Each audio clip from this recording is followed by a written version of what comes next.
안녕하세요. 반갑습니다. 이번 시간 함께할 이운영입니다. 이번 시간에는 지속 가능한 발전과 우리의 역할에 대해 이야기 나눠보겠습니다. 퀴즈 하나 내보겠습니다. 여기 보이는 그룹들의 공통점은 무엇일까요? 정답은 모두 2015년에 데뷔했다는 점입니다. 2015년은 5년 전이라 잘 생각이 나지 않나요? 그럼 질문을 바꿔볼게요. 1년 전과 비교했을 때 지금 여러분들의 삶은 어떻게 바뀌었나요? 가장 많이 코로나 바이러스 때문에 일상이 크게 바뀌었다 대답할 것 같네요.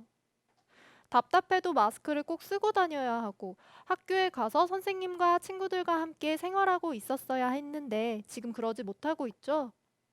또 얼마 전에는 54일간 역대 최장 기간 동안 계속 비가 내려서 온 나라가 물에 잠기는 일이 있었고 얼마 지나지 않아 태풍이 와서 여기저기에서 피해가 속출했죠. 또 저 같은 경우엔 등산을 좋아하는데 산에 매미나방 애벌레가 너무 많아서 애벌레 비가 내릴 정도였기 때문에 산에 갈 수도 없었어요. 지난 겨울이 너무 따뜻했던 이상 기후가 생겨 나방알이 죽지 않고 엄청 많이 살아남았기 때문이라고 하네요. 만약 지금 같은 상황이 계속된다면 어떨까요? 너무 싫죠? 절대 안 되겠죠? 그래서 나오게 된 것이 지속 가능한 발전입니다. 지속 가능한 발전이란 경제, 사회, 환경을 고려해서 자원을 공평하게 나눠 쓰고 현재와 우리의 미래 세대들을 위한 발전을 이루는 것을 말합니다. 전 세계는 지속 가능한 발전을 위해 함께 노력하고 있습니다. 그렇다면 이런 지속 가능한 발전은 어떻게 시작된 걸까요? 18세기부터 1950년대까지 1차, 2차에 걸친 산업혁명으로 세계 여러 나라들이 경제 발전을 이루게 되었어요. 하지만 이와 함께 전쟁, 환경오염, 기근 등의 문제도 발생하게 되었죠. 그래서 1960년부터 1980년에 세계 각지의 사람들이 이러한 문제를 인식하게 되었고, 이대로 가면 미래가 없다고 걱정의 목소리를 내었습니다. 이러한 사람들의 인식을 계기로 1992년 브라질의 리우데자네이루에서 각국 대표들과 환경운동가, 과학자들이 모여 처음으로 지속 가능한 발전에 대해 논의하게 되었습니다. 그리고 그 후 2000년 밀레니엄을 맞이하여 모든 세계가 잘 살 수 있도록 하자, 세계 빈곤을 절반으로 줄이자라는 새천년 발전 목표를 수립하여 2015년까지 이행하기로 합니다. 결과는 어땠을까요? 새천년 발전 목표처럼 세계 빈곤이 절반 이상 줄어든 결과를 얻었습니다. 하지만 이 발전 목표에는 경제적인 측면만 고려했을 뿐 소외된 사회와 환경에 대한 고려가 빠져 있었어요. 그래서 새천년 발전 목표가 끝나는 2015년에 그동안의 목표 달성 수준에 대해 논하며 향후 15년간 사회, 환경, 경제를 망라한 새로운 계획을 수립하게 됩니다. 그것이 바로 지속 가능한 발전, Sustainable Development입니다. 이 지속 가능한 발전에는 앞선 새천년 발전 목표 8개보다 더 많은 17개의 목표를 수립하였습니다.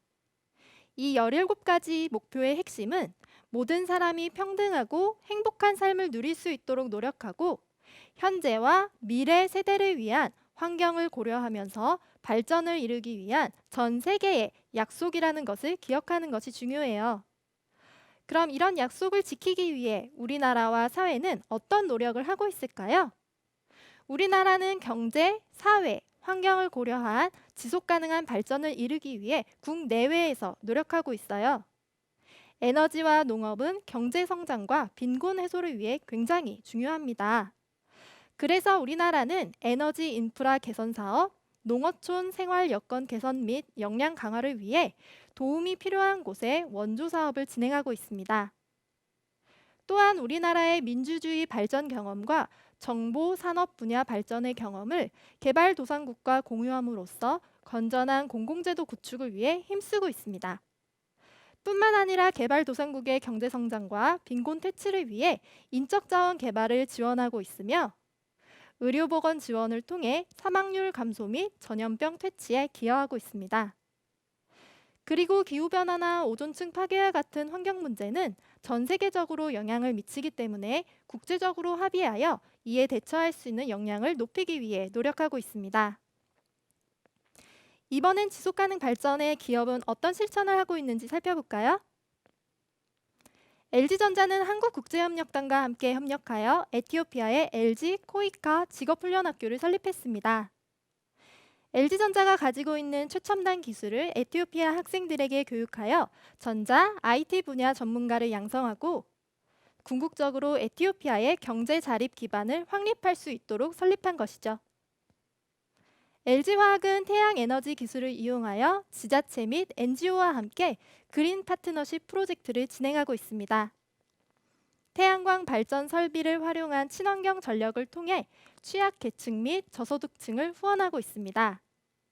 2018년에 서울 중랑구 물재생센터 내 제1호 발전소 준공을 시작으로 올해는 청주 북부 한승센터에서 2호 발전소를 준공하여 친환경 에너지를 지원할 예정입니다.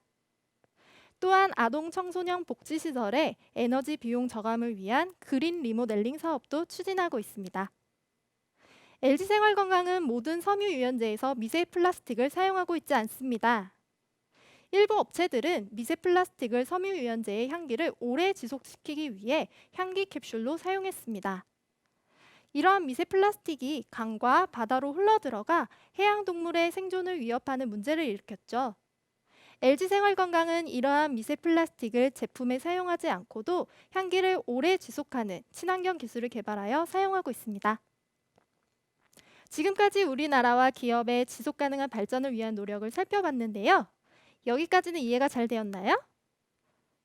그럼 지속가능한 발전에서 우리의 역할은 무엇일지 생각해 볼게요.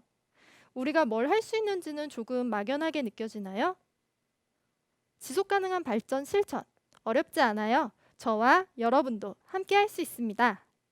국가와 기업이 하는 것처럼 발전소를 짓고 경제 원조를 하는 것만이 지속가능한 발전이 아니에요. 일상 속에서도 충분히 실천할 수 있어요.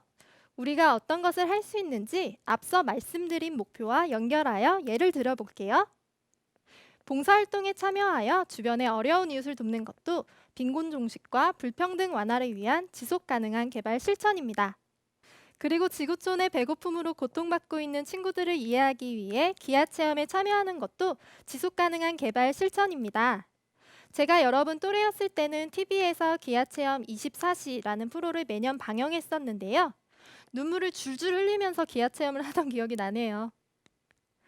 여러분의 몸과 마음의 건강, 그리고 환경을 생각하며 음식을 골고루 남김없이 먹고 운동하는 것도 하나의 실천 방법입니다. 여자 군인, 남자 간호사가 아닌 그냥 군인, 간호사는 남녀 누구든 할 수 있다는 평등한 생각을 갖는 것도 지속가능한 발전의 실천입니다. 그리고 안 쓰는 코드를 뽑고 에너지 소비 효율이 좋은 제품을 사용하여 에너지를 절약하고 자원의 순환을 이해하고 재활용, 재사용, 재활용에 적극 참여하는 것. 바닷가에 놀러가서 쓰레기를 치우는 활동도 지속가능한 발전의 실천이죠. 친구들을 따돌리지 않고 욕하지 않고 사이좋게 지내는 것도 평화를 지키는 지속가능한 발전에 동참하는 겁니다. 오늘 지속가능한 발전의 개념에 대해 알아보고 지속가능한 발전이 논의되게 된 배경, 우리나라와 사회의 실천, 그리고 여러분들의 실천 방법에 대해 살펴봤어요. 이미 여러분들은 지속가능한 발전에 어느 정도 기여하고 있다는 것을 알게 되었을 거예요. 오늘 저와 함께한 시간이 지속가능한 발전에 대해 좀 더 이해할 수 있는 시간이었기를 바랍니다. 지금까지 지속가능한 발전과 우리의 역할 강의의 이훈영이었습니다. 함께해 주신 여러분 감사합니다. 안녕!